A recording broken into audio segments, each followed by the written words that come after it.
Schmerzen beim Heben, ein unangenehmes Knirschen und sogar Beweglichkeitsverlust? Die Schulter ist ein unglaublich wichtigeres Teil unseres Körpers. Und wenn sie im Alltag nicht gut funktioniert, dann spürt man das ständig. Schulterarthrose bedeutet, dass die Knorpelschicht zwischen den Oberarmknochen und der Pfanne verloren geht, bzw. dass sie sich verändert. Der Knorpel ist extrem wichtig, um die Gleitfähigkeit von diesen beiden Knochenstrukturen zu gewährleisten. Außerdem schützt es die darunter liegenden Knochen. Durch Überbelastung, Fehlbelastung oder Verletzungen kann es dazu kommen, dass der Knorpel sich verändert. Aber wichtig zu sagen ist, dass diese Knorpelveränderung einen ganz normalen Alterungsprozess sein kann, den nicht unbedingt bei jedem Beschwerden macht. Was am häufigsten beschrieben wird, sind Schmerzen beim Heben vom Arm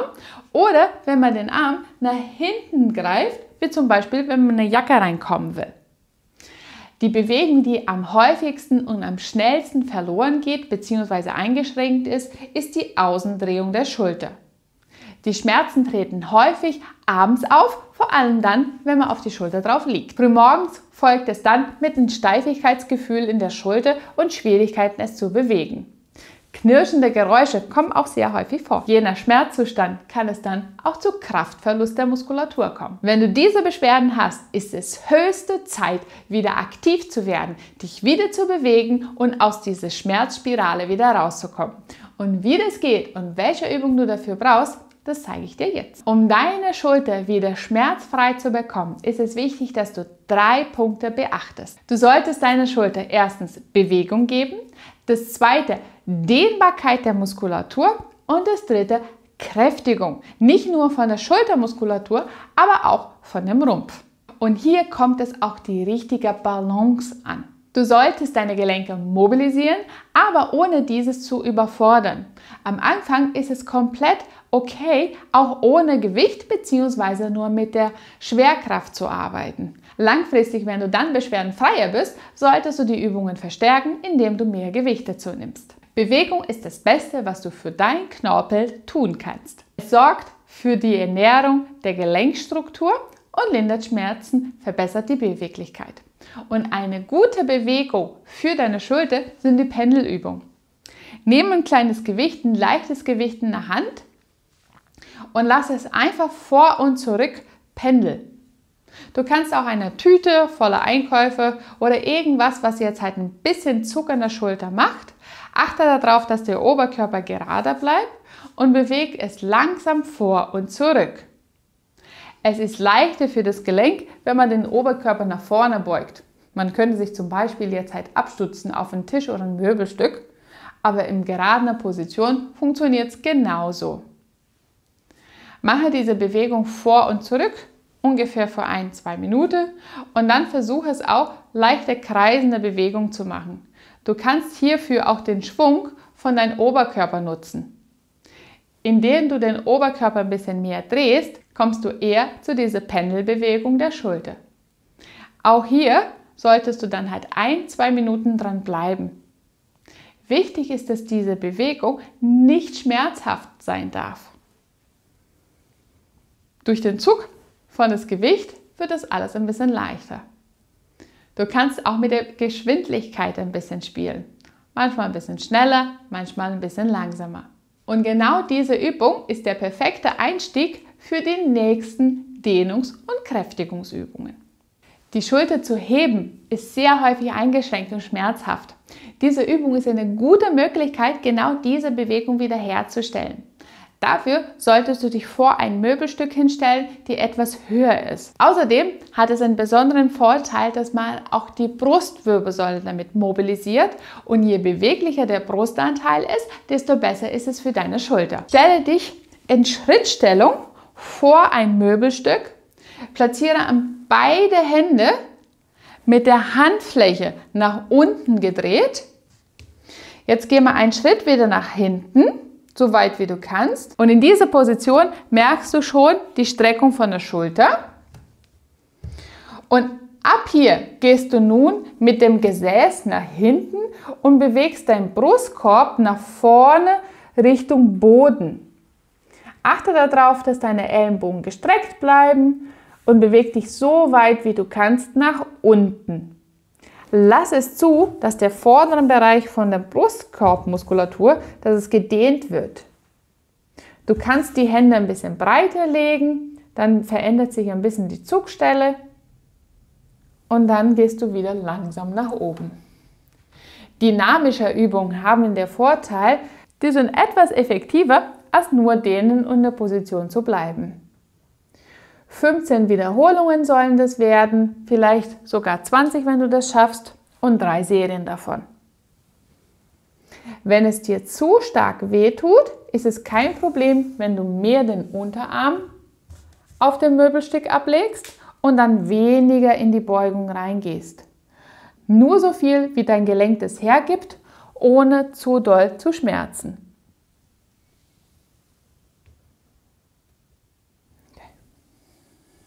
Beim Runterkommen achte drauf oder spanne ganz bewusst die Muskulatur zwischen die Schulterblätter an, damit die Schulterblätter mehr zusammenkommen. 15 bis 20 Wiederholungen, 3 Serien. Schulterschmerzen gehen sehr häufig auch einher mit Verspannung der Muskulatur um das Gelenk drumherum. Auch nicht selten kommen Nackenschmerzen dazu. Eine Dehnungsübung ist eine gute Möglichkeit, diese Spannung wieder runterzubringen und die Schmerzen zu lindern. Vor allem bei der Schulterarthrose wird die Außenrotation sehr häufig eingeschränkt. Das Drehen vom Arm wird immer schwerer und schmerzhafter. Genau dafür, um diese Beweglichkeit wiederherzustellen, ist diese Übung. Lege ein Handtuch längs unter deine Wirbelsäule und du kannst auch ein kleines Kissen nutzen, um deinen Kopf abzulegen. Lege dich auf die Rolle drauf. Den Kopf kannst du ablegen. Deine Beine bleiben gebeugt, damit deine Lendenwirbelsäule nicht in Hohlkreuz fällt. Du kannst diese Übung auch gerne auf dem Bett machen und dann halt eine Decke oder ein paar Kissen längs unter der Wirbelsäule lege. In dieser Position, schauend nach oben Richtung Decke, versuchst du als erstes, beide Ellenbogen seitlich vom Körper fallen zu lassen. Das Handtuch ist erstens dafür da, dass du in dieser Position eine Dehnung vorne an der Brustkorbmuskulatur spürst. In dieser Position, schauend zur Decke, versuchst du dann, deine Handrücken nach unten Richtung Boden zu bewegen. Je nachdem, wie beweglich du bist, wirst du diese Dehnung schon extrem stark merken an der vorderen Partie von deiner Schulter. Wenn du es jetzt noch kannst, versuchst du dann, die Hände nach oben zu bewegen und auf dem Boden zu schleifen. Wenn du die Hände oben hast, müsste sich dann die Dehnung von der vorderen Partie nach unten verlagern. Oben angekommen, beugst du dann die Ellenbogen wieder. Wichtig ist in dieser 90-Grad-Stellung, dass du dann die Ellenbogen komplett auf dem Boden lässt. Atme tief ein und bei der Ausatmung bewegst du dann die Hände wieder nach oben. Je nachdem, wie tief und wie viele Kissen du hast, kann es leichter oder schwieriger sein, die Ellenbogen nach unten zu bringen. Wenn es dir zu viel ist, ist es auch überhaupt kein Problem, dass du ein paar Kissen drunter legst und die Ellenbogen dann halt auf den Kissen abgelegt ist, so dass du nicht so viele Dehnung hast. So dass du das Gelenk nicht so doll strapazierst.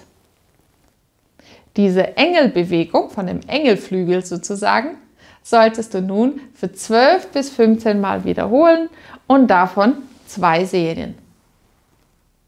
Nehme deine Gesundheit in deine Hände. Mache mehr dafür. Abonniere meinen Kanal. Hier bekommst du jede Woche mehr Infos, wie du zu Hause mit einfachen Übungen Schmerzen lindern kannst und dein Alltag beweglicher wirst. Als nächstes geht es nun um die Kräftigung von dem Schulterblatt, aber auch von den Rotatorenmanschetten. Diese Muskelgruppe ist extrem wichtig für die Stabilität deines Schultergelenks. Das Handtuch ist nur dafür da, dass du deine Hände bzw. deine Faust besser an der Wand gleiten leiten kannst.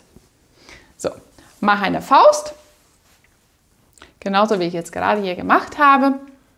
Deine Schulter soll 90 Grad Beugung sein, sodass du von Schulter zum Rumpf 90 Grad hast. In dieser Position machst du als erstes eine Innendrehung der Arme und gleichzeitig ziehst du die Schulterblätter nach oben Richtung Schulter. Bleibst in der Position für ein paar Sekunden, dreh dann die Hände nach außen und gleichzeitig die Schulterblätter nach unten. Die Bewegung von dem Schulterblatt ist jetzt halt nicht so viel, du solltest hauptsächlich die Drehbewegung trainieren. Also Arme nach innen drehen und gleichzeitig Schulterblätter hoch. Arme nach außen drehen, gleichzeitig Schulterblätter zusammen nach unten ziehen. Diese Übung hat den Vorteil, dass du gleichzeitig die Schultermuskulatur, aber auch die Schulterblatt bzw. die Rückenmuskulatur trainierst. Besonders dann, wenn du Schulterbeschwerden hast, ist es extrem wichtig, auch diese Partie zu trainieren. 12 bis 15 Wiederholungen sollen das werden und davon 2 Serien.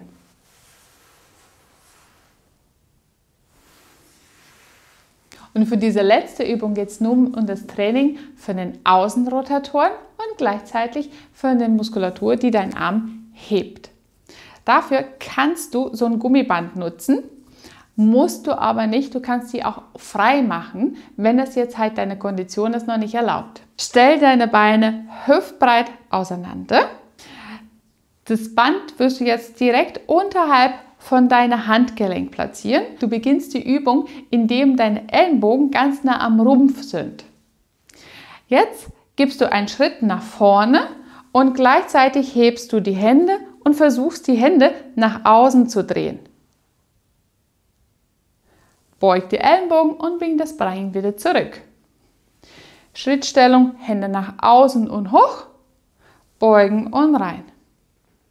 Schrittstellung, Arme nach außen und hoch, beugen und wieder rein.